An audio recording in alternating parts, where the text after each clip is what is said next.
You may go. Good evening, everyone, and welcome to the monitoring team's Facebook Live question and answer and update session. We're hoping everyone is faring well in these crazy times that we're experiencing, and that we're all relishing in the hope that there is a vaccine on the way.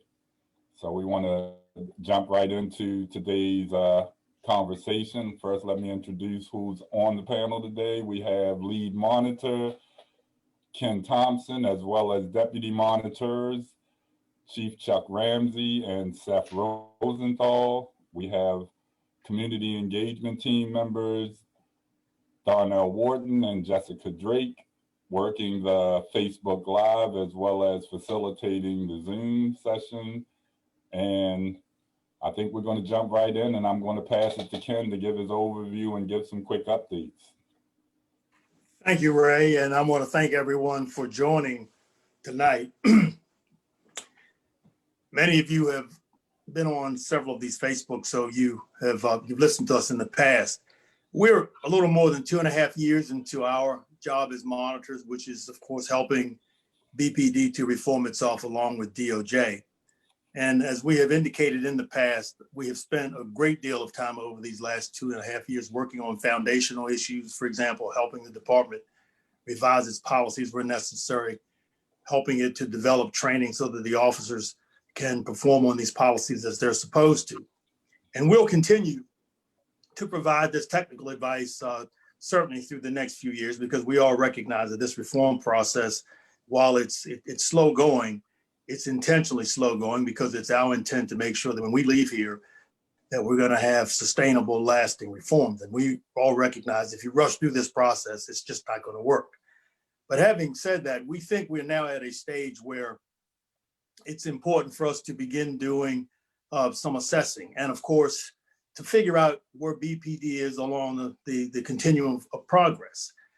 We will not be able to do this in many areas because the technology is not there, which means we don't have the data to do the assessments. But as we have indicated to the community all along from day one, our assessments in terms of where BPD is strictly based on data.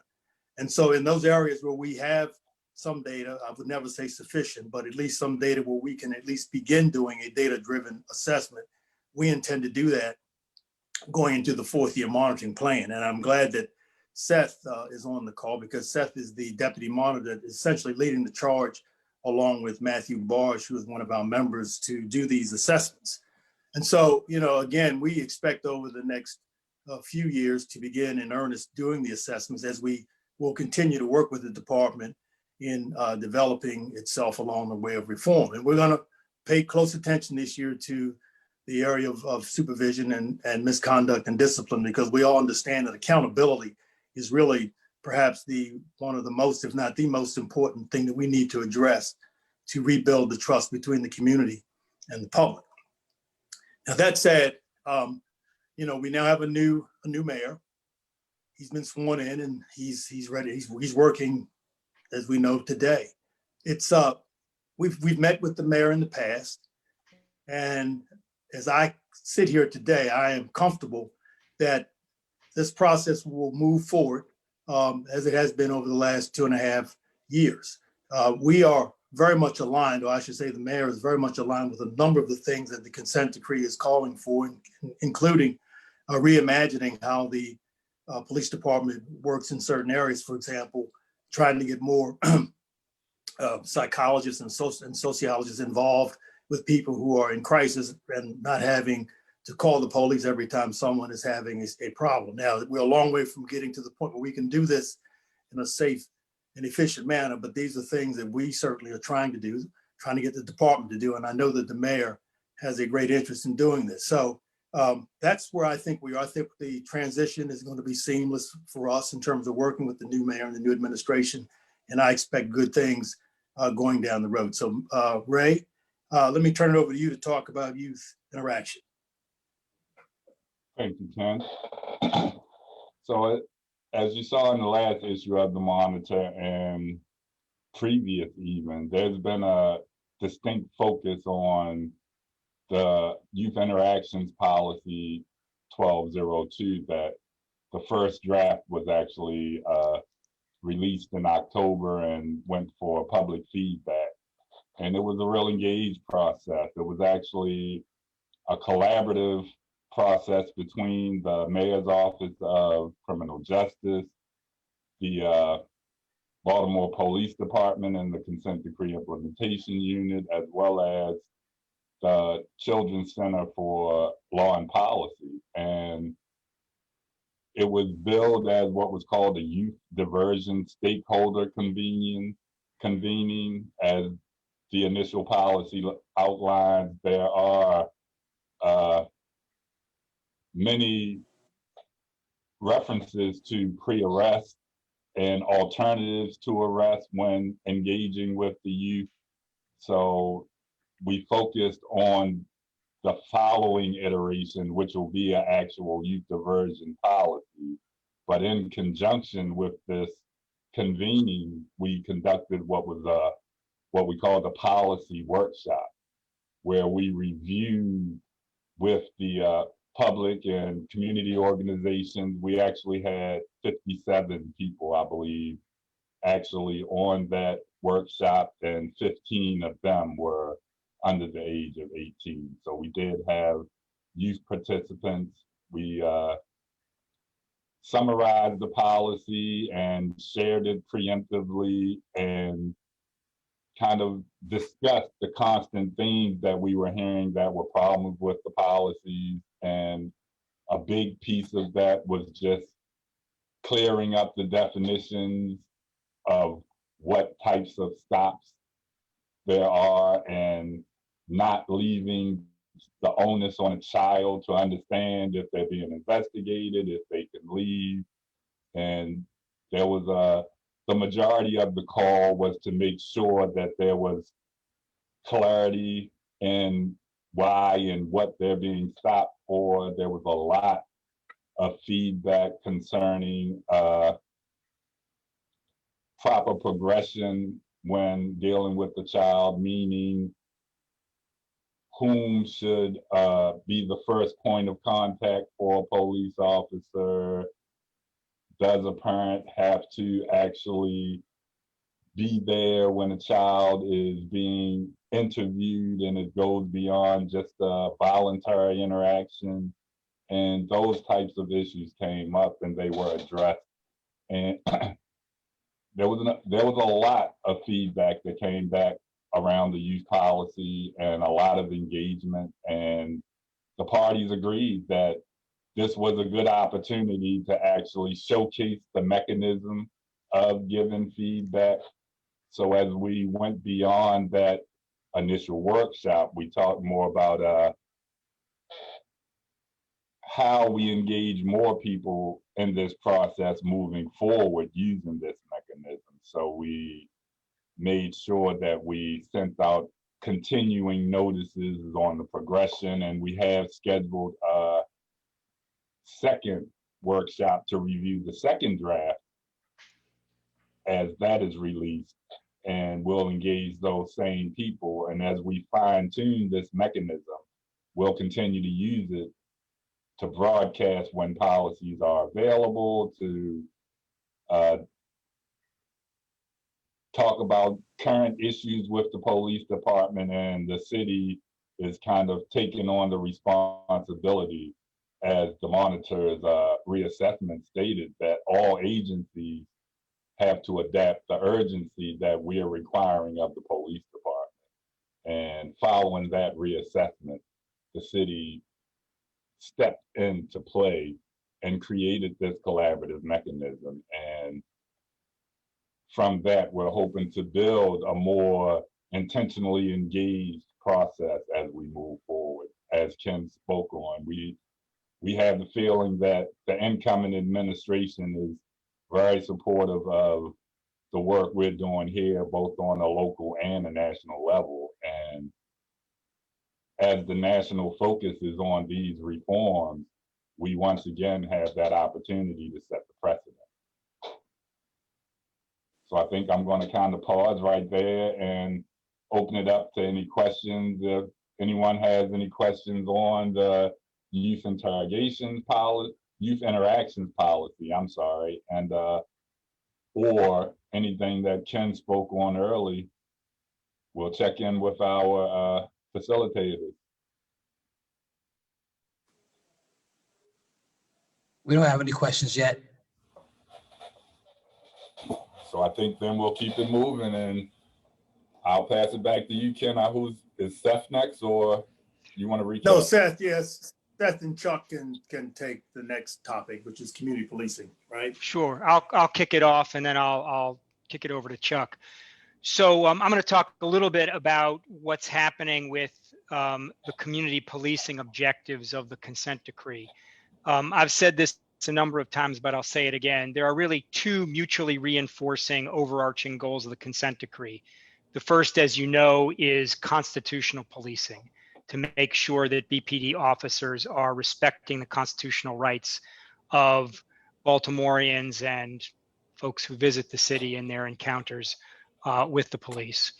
The second is community-oriented policing, and these two things go hand in hand. Within the last several months and heading into next year, BPD has really begun to throw its energy into the community policing aspects of the consent decree. Earlier this year, sort of enacting Commissioner Harrison's vision, BPD put out a community policing plan, which is available on the BPD website.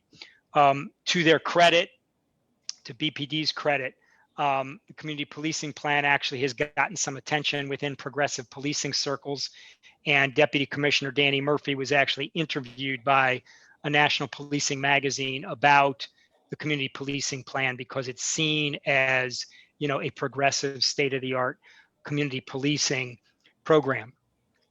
The first step in implementing that program will be training BPD officers department-wide on community policing principles. That training is in development right now. In fact, the monitoring team, subject matter experts who are working on community policing, which includes Chief Ramsey, who will speak in a minute, have taken a look at the first draft, have turned back some comments, and we're expecting another draft sometime soon from BPD. Once that draft is turned, it will be disseminated to the public for public input, public feedback on the curriculum. We'll come back to BPD, DOJ, and the monitoring team for a second look. It will go back out for a second comment period, and then it will be finalized. In the meantime, after the first comment period, BPD will begin pilot testing this community policing training within the department, and we'll also be doing pilot training with what is called the Community Training Review Committee, which is a group of Baltimoreans, civilians who come together to help review in real time by sitting through pilot training sessions BPD's core training initiatives. The community policing training is obviously one of those core initiatives. So that's what's going on with the community policing training now. It's important to note that the community policing training, which will start to be delivered department-wide in the spring and then through the summer, will be paired with training on recently approved revised policies on stops, searches, and arrests for lesser offenses, misdemeanor offenses, what we call quality of life offenses. So things like offenses that are subject to citations, whether criminal or civil, offenses that can be handled by diversion from arrest, diversion from the criminal justice system, misdemeanor theft, marijuana possession, things of that nature. And BPD has a whole set of policies, actually 6 new policies just approved last week around these low-level offenses that embrace what we call the most effective, least intrusive response to alleged criminal activity. And the idea there is, rather than arresting everyone who officers suspect to have engaged in crime, even really low-level crime, officers are directed to use their discretion to use the most effective, least intrusive response under the circumstances. And that means that diversion might be better than a citation. A citation might be better than arrest. It depends on the circumstances, but the idea is not to load up central booking, not to load up the jails, not to load up the criminal legal system with petty offenders, but rather to seek alternative means of resolving those types of issues. And so BPD is in the process of fully embracing that most effective, least intrusive response principle. In fact, in the stop, search, and arrest training that is ongoing right now, there's an entire module on most effective, least intrusive response. But that module will then be magnified in connection with the community policing training that's taking place in the spring and next summer. Look, there are challenges, a lot of challenge that's come along with implementing a community policing program as ambitious as the one that BPD has on deck. The challenges that we know about in Baltimore are, one, that crime is still a serious problem in Baltimore, and that makes community policing difficult because you have officers, doing a lot, responding to calls for service, and not a lot of time to engage in proactive community-oriented policing. You also have community members who may be less trusting of police officers because they don't feel confident the police officers and the department in general is sufficiently competent to solve crime. So that's one thing. Second thing is, as we found out in the community survey that our partners at Morgan State conducted a year and a half ago, the report was published earlier this year. And this is not a surprise to anybody. Baltimoreans lack trust in BPD at the moment. And we hope that trend changes. But until that trend changes, implementing a robust community policing program that has buy-in from the community will be difficult. Finally, as folks know, BPD suffers from major staffing shortages, particularly in the patrol division, and it's patrol officers who will be engaged in community policing. And so not having a sufficient number of officers available to engage in proactive community policing means that it's going to be difficult until staffing improves to provide enough staff to engage in the type of policing that the community policing plan envisions. Look, the community policing plan envisions that officers will spend 60% of their time responding to calls for service and 40% of their time engaged in proactive community-oriented policing. Right now, because of staffing shortages, most patrol officers are spending the vast majority of their time on responding to calls for service and not enough time, precious little time, on community-oriented policing.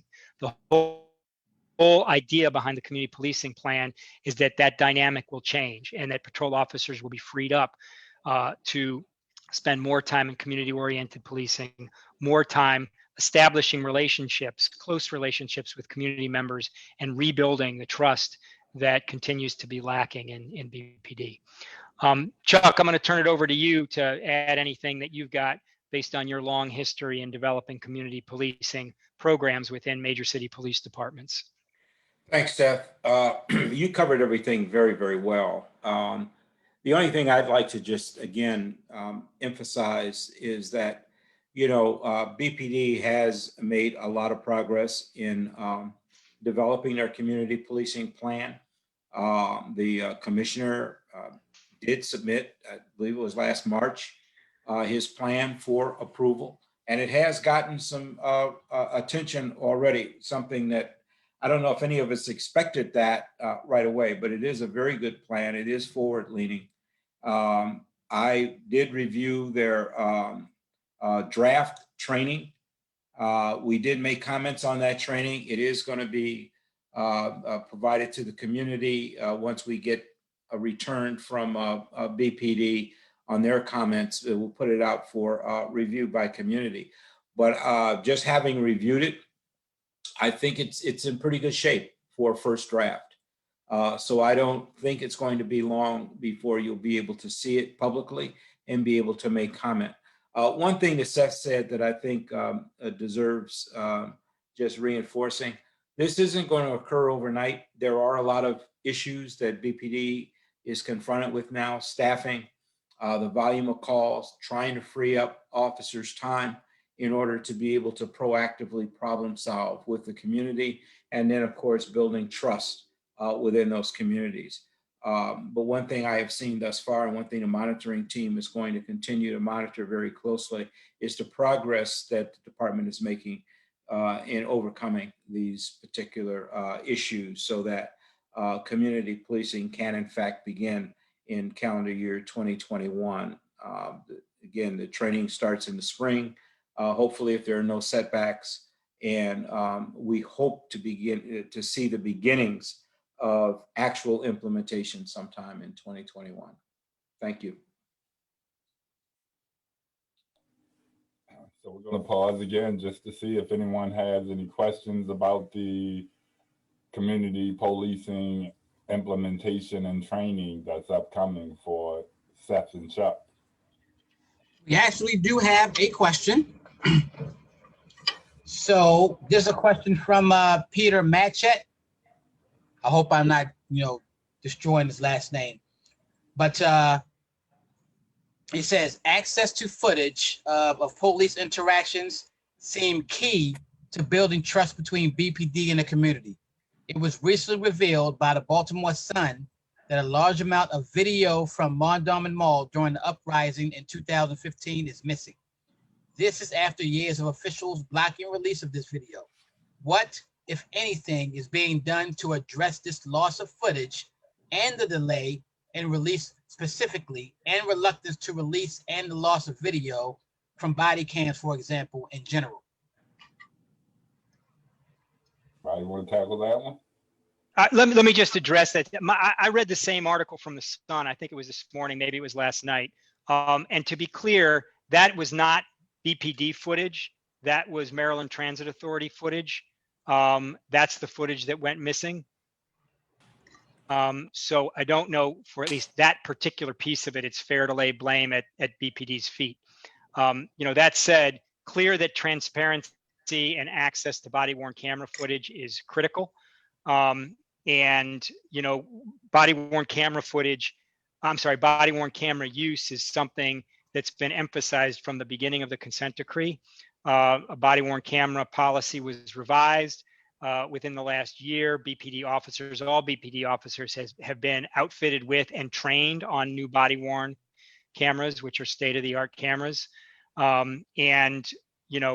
Discipline for not activating or for preemptive or prematurely turning off your camera is something that the Public Integrity Bureau takes very seriously. So I don't think that you will get any disagreement, and you will get hearty agreement, not only from the monitoring team, but from Judge Berdar himself, who has mentioned this in public hearings about the importance of full transparency and the importance of body-worn camera footage to ensuring full transparency with the actions of police officers.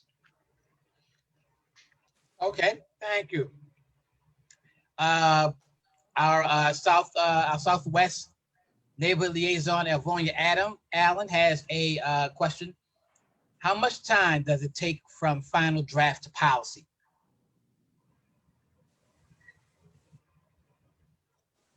Go ahead, Seth. You pretty much handle that aspect of it. Yeah, thank you, Alvonia. I mean, it really depends on the policy. Some policies are simpler than others.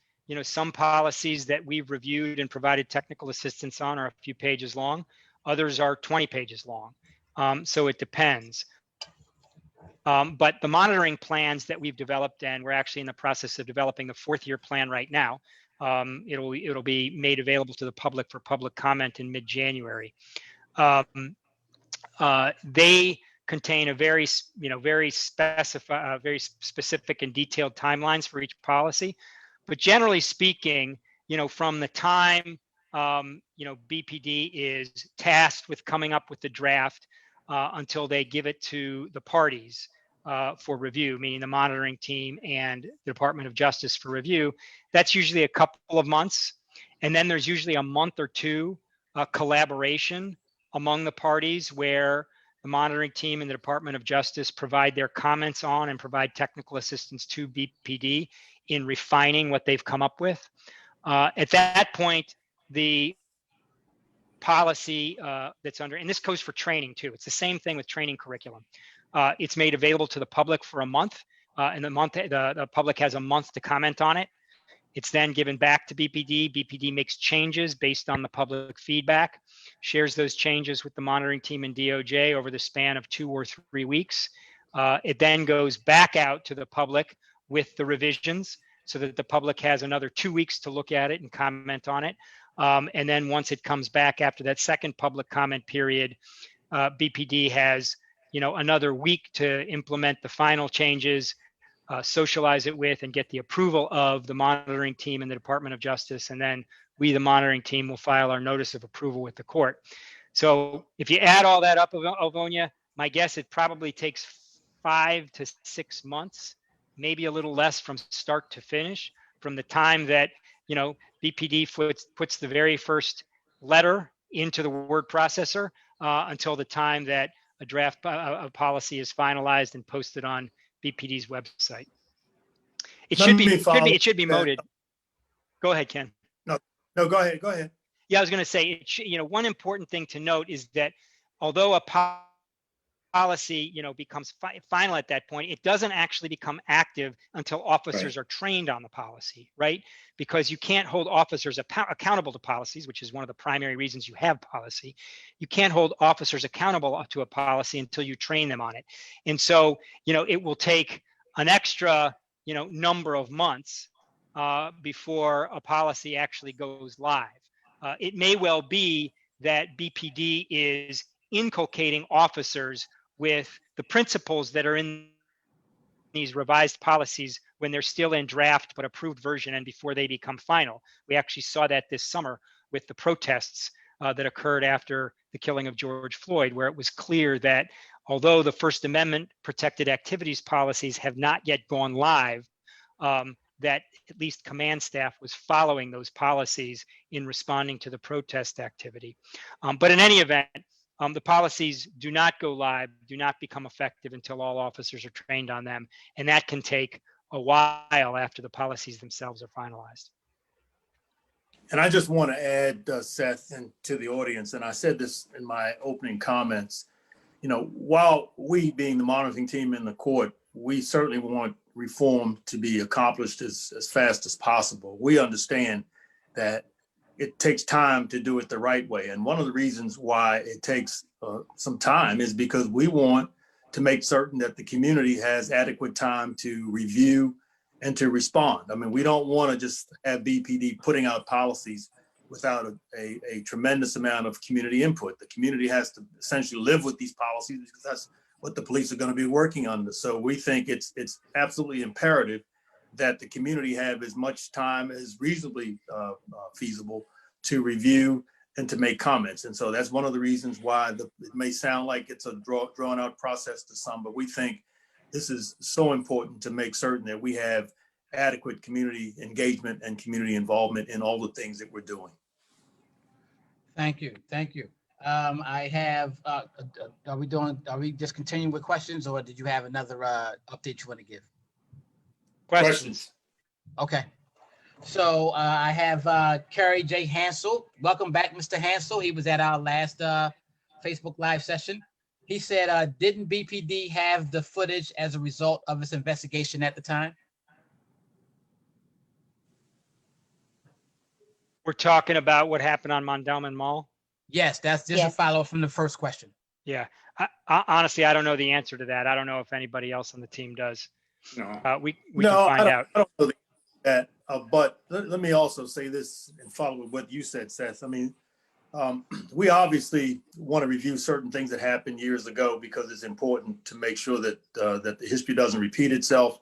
But for the most part, what we're trying to do is we work with the Department of Justice in trying to reform the police department. We're trying to do things now that would put them in a position where they don't make the same mistakes that they may have made, 2, 3, 4 years ago. I mean, this department, when we became involved as the monitoring team, I mean, this department was seriously dysfunctional. lots of things were happening, many of them bad. And of course, what we're trying to do as we move forward is to put into place policies and training so that those mistakes are not made again. Now, that's not to say that we don't look back. I mean, for example, we certainly are looking back at the gun trace task force scandal. The court didn't demand, but the court certainly encouraged the BPD to seek out an independent investigator, which they did. His report is due out sometime in the next, sometime probably early next year. It'll ride along with the other report that came out from the State Commission. But while we look at past events, and I'm not suggesting they're not important, our focus is really in terms of trying to put the department in a place where as it moves forward, it becomes a constitutional police department. Thank you, Ken. I have another question from Mr. Peter Matchett. He said, are there publicly available metrics on policy violations like with the body cam policy that was referenced?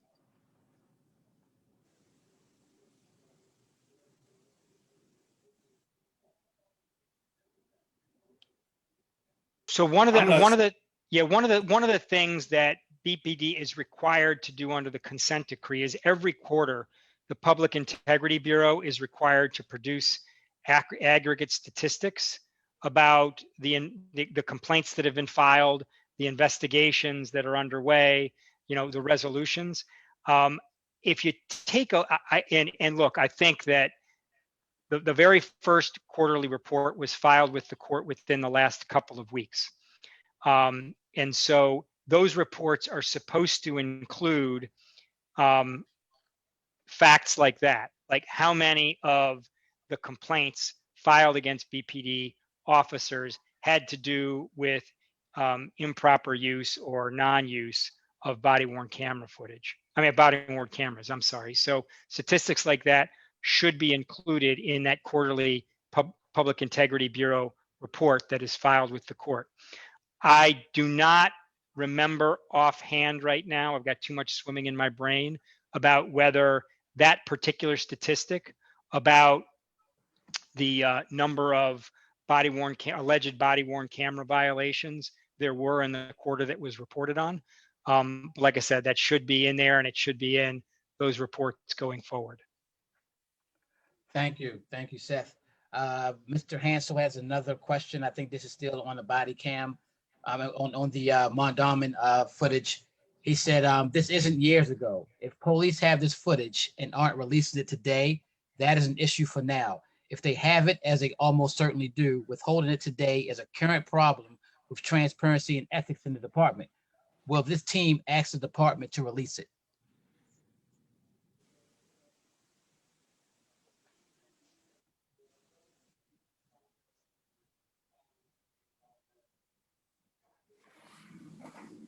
I'm happy to answer that, Ken. You look like you're thinking about it. That's why I didn't want to say anything. Go ahead. No, I was going to say, yeah, we have no problem asking them for it. I think, I don't know whether they have it or not, but we got no problem asking them for it.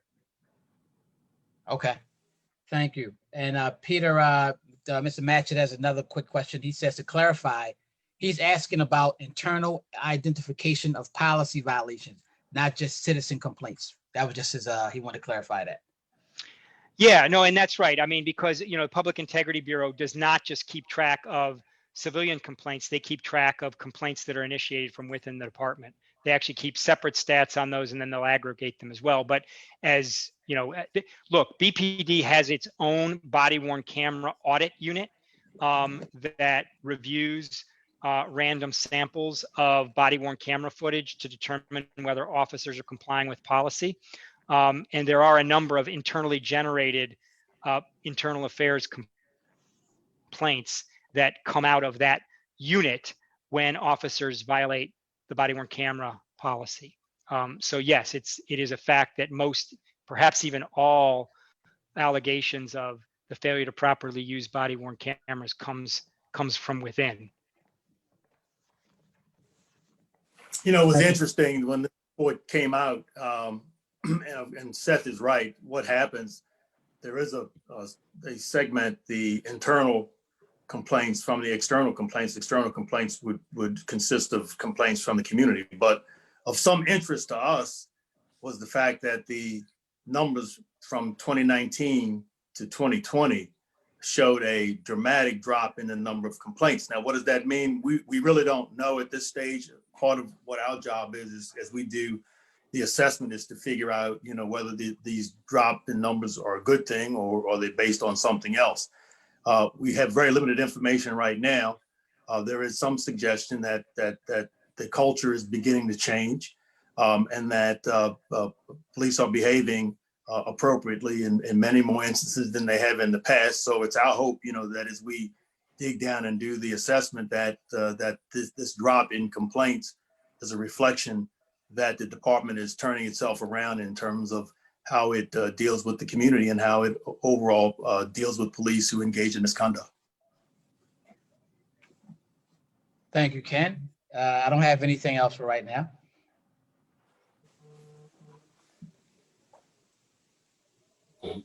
Did anyone else on the panel have anything they want to add or just speak on while the air is clear?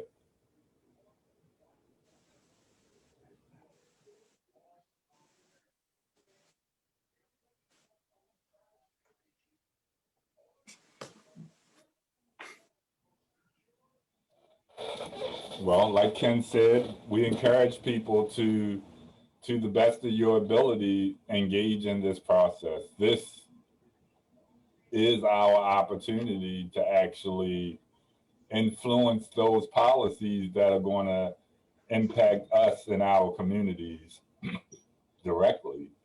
And the legitimacy of this entire process hinges on our feedback, our influence, and our participation, because we as the monitoring team will never be able to gauge the proficiency of any policy or training that BPD puts out until we hear from the community that training is deployed into. So we want to make sure that the community is engaged in this process from root to bloom and take ownership of reforming our city together and not just presented as a duty of the police to change and the job of the monitoring team to oversee it. We have to support the new mayor and make sure that we address these issues effectively, efficiently, and with urgency. So I think together we can make all of that happen.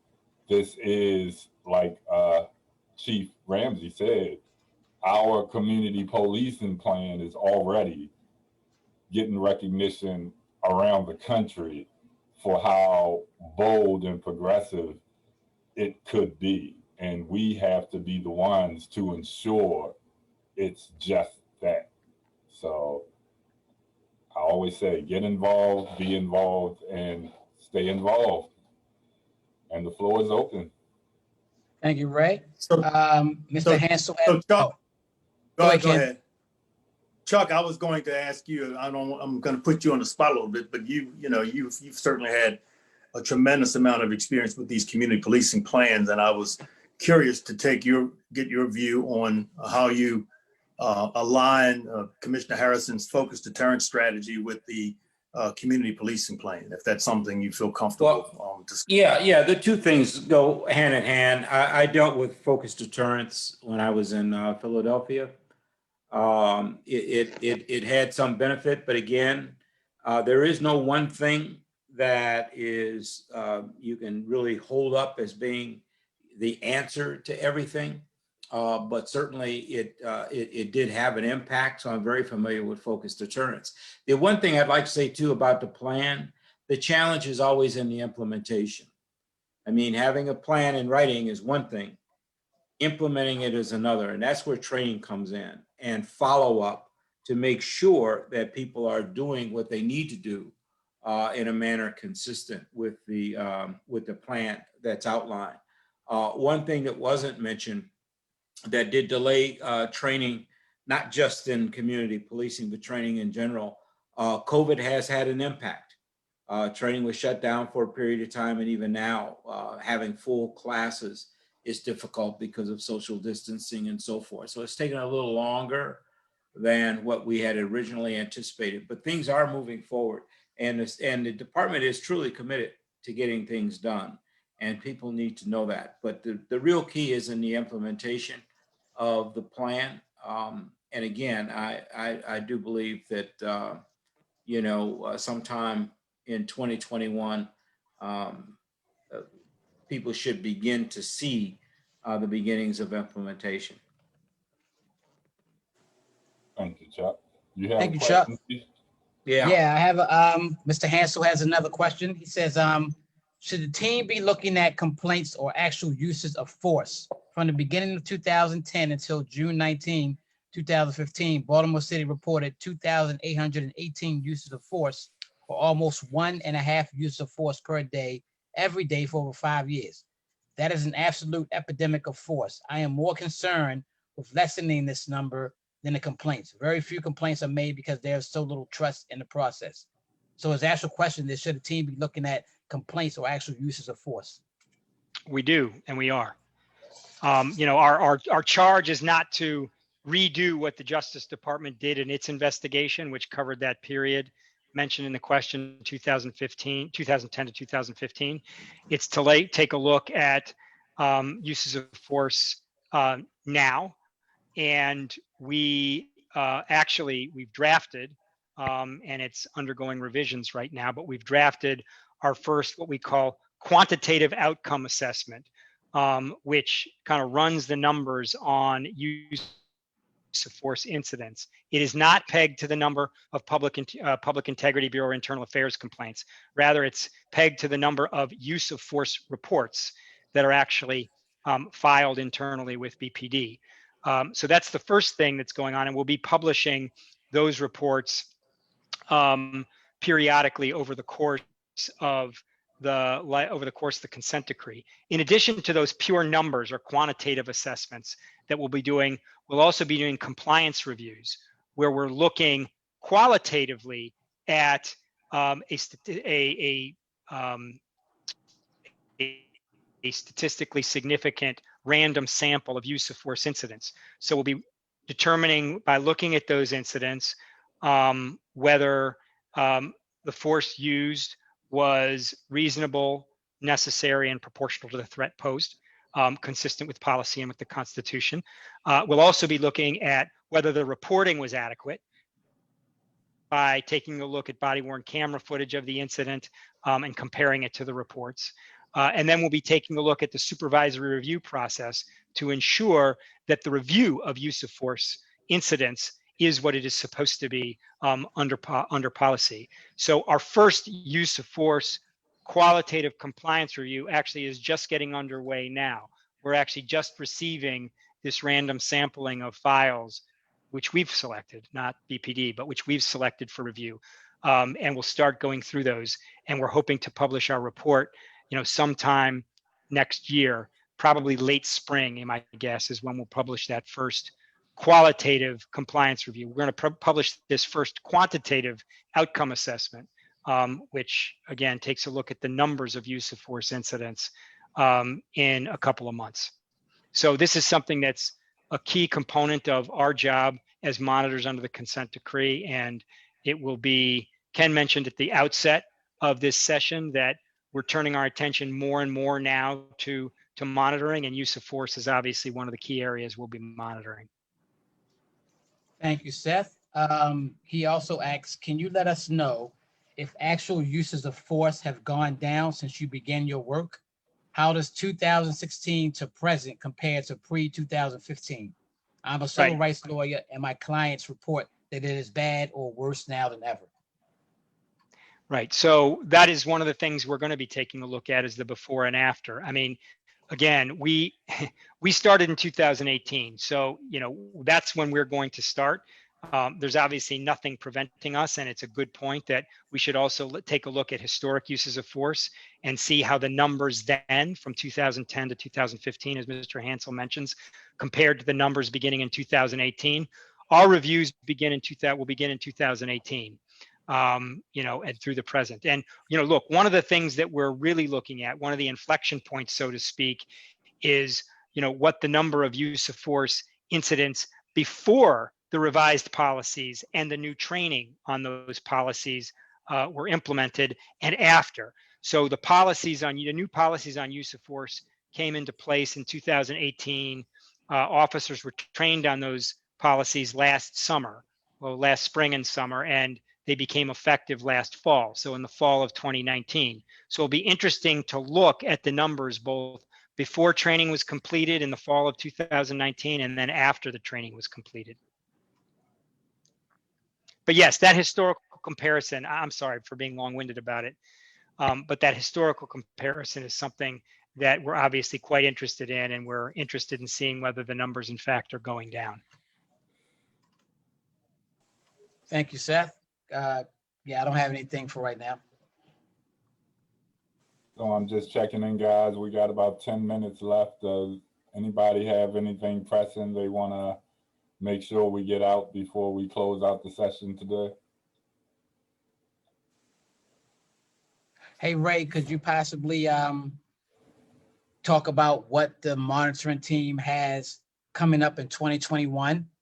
What type of activities they'll be doing, or what they're going to be focusing on? Something that the community can look forward to what the monitoring team will be doing. Definitely. So we haven't been sitting idle in the pandemic. So as we've been doing our best to reach virtually, we've also been strategizing and strengthening the community engagement aspect of all of the parties in the consent decree. So as I mentioned earlier, we did collaborate with the police department and the consent decree implementation unit, as well as the mayor's office of criminal justice in that first youth policy session. Following that session, the DOJ was engaged, and the next upcoming session will be a collaboration of actually all of the parties in the consent decree to kind of promote this feedback mechanism. We've been working with the consent decree implementation unit of BPD to collaborate directly with the neighborhood liaisons of the monitoring team. So starting next month, there will be a monthly collaborative meeting between both the community engagement teams of the CDIU as well as BPD and the monitoring team to make sure that we have consistent messaging between the parties, and we're making sure that we're sharing information between those entities to make sure when one party has an opportunity to engage the community, they can also give that consistent information from the other parties. So that's kind of exciting. We're resigned right now to wait and see how the pandemic pans out. But I think, like Seth and Ken said earlier, as we move into this next phase of the monitoring plan where we actually monitor, and as the pandemic restrictions subside, we hope to see more information, education, and engagement from the parties of the consent decree on this issue to preempt what Chuck was talking about with the actual implementation of this community policing plan. And I just want to step back to what Chuck said about that plan, where they are recognizing that community policing plan around the nation. And I'll just remind everyone that there was so much community engagement and input on the first draft of that community policing plan that the parties had to go to the court to request an extension to make sure that they considered all that feedback and input that they got from the community. And drastic changes were made to that policy with that input. And now that policy is being recognized all around the country. So that type of collaborative engagement between community and the policymakers is already being recognized for its potential. So we encourage everyone to engage in this process. Thank you, Ray. I have one last question from Mr. Matchett. He was just, I think he's saying, so we're reviewing use of force numbers less frequently than annually?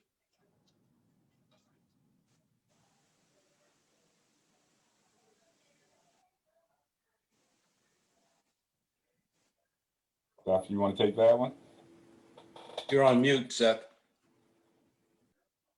I'm not sure that I understand the question. I thought I was clear in saying, no, we're reviewing use of force numbers beginning in 2018 through the present. And then we'll continue to review those numbers, and report out on those numbers throughout the life of the consent decree. So no, we're not doing it less frequently than annually.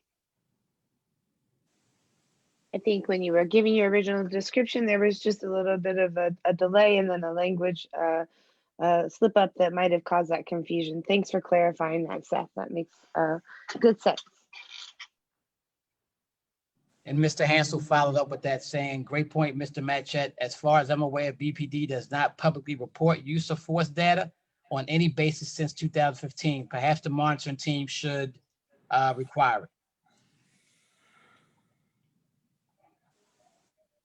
And then Mr. Matchett said, are the numbers available?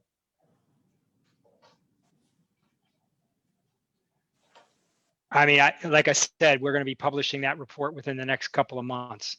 So you'll see those numbers when we publish the report in the next couple of months.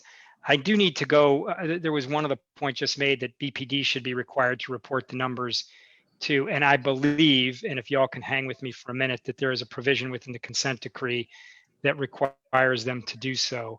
But it's not something that they have done yet under the monitoring plans. But let me take a quick look at that. Y'all can go ahead while I take a quick look at that. But we're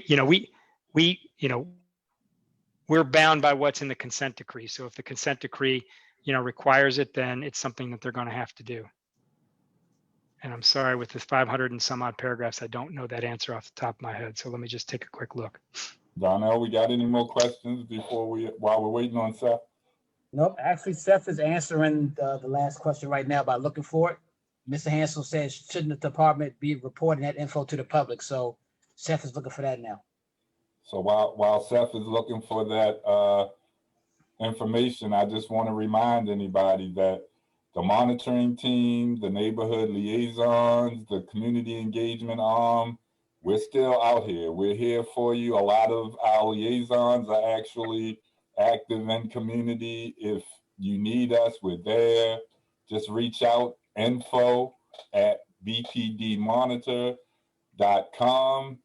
And if you have an issue that you want to discuss, if you want to bring the team in to just answer some of those questions you got from this forum, please reach out to the team and we'll make sure that someone's get back to you as soon as possible. And Ray, you may also want to remind our audience, because there have been some very good questions tonight, that you're not limited to asking questions at our Facebooks. You can send these questions to you, Ray, or to Darnell, and we generally try to get these answers to you, within a few days when we can do that. But we'll always try to get some answer to you. So, if you have questions, feel free to ask those questions, and you can direct them to the website. You can. I just posted my email on Facebook that anyone can feel free to email myself, Jessica Drake, and I'll push it to the team I will also add the website. Thank you, Jeff. Hey, so I got a quick answer to that question before about BPD's obligations under the consent decree to report on use of force data, which it is required to do. If you take a look at pages 72 to 74, there are several paragraphs in the consent decree that outline BPD's reporting obligations. You know, because of BPD's deficiencies in collecting and reporting on data so far, deficiencies that are in the process of being rectified. Those particular paragraphs have not yet been complied with. BPD has not begun to try to comply with those paragraphs.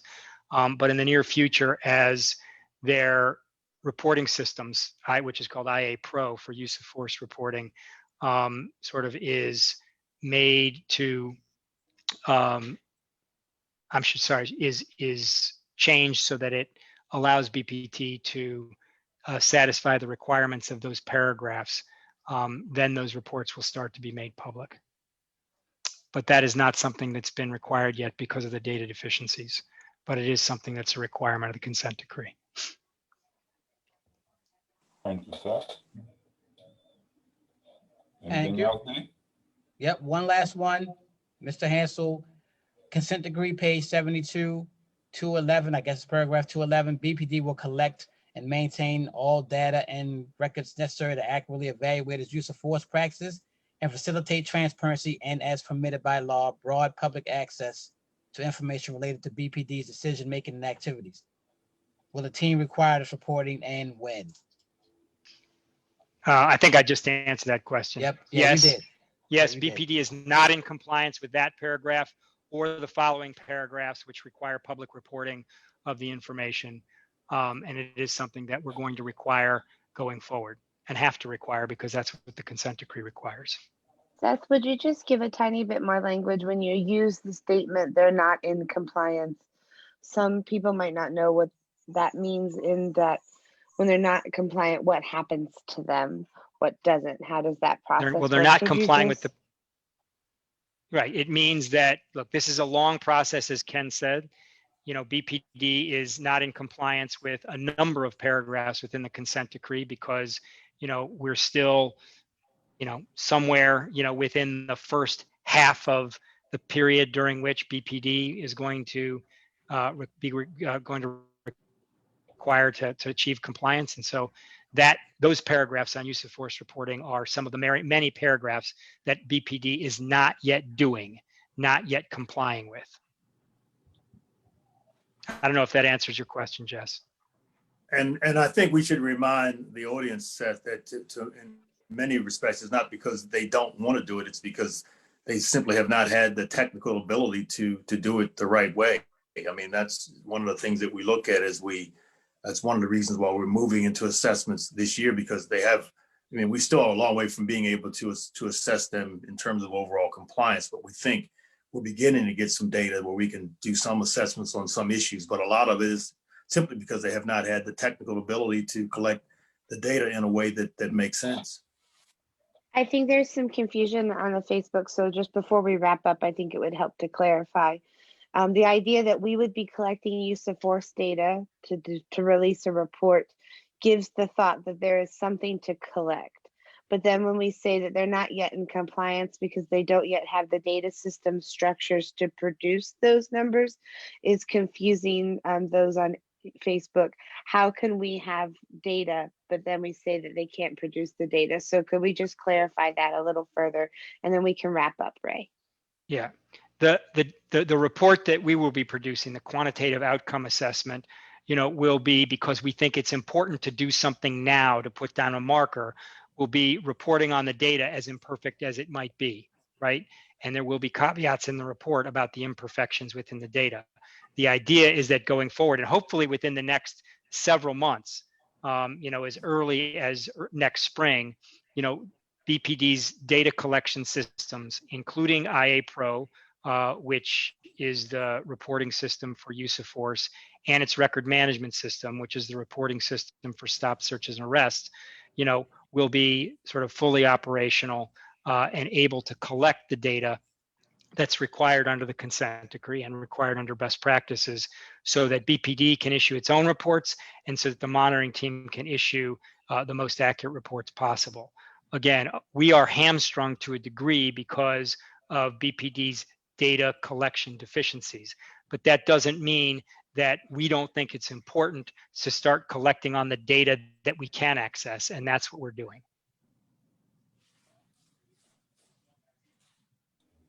Thank you, Seth.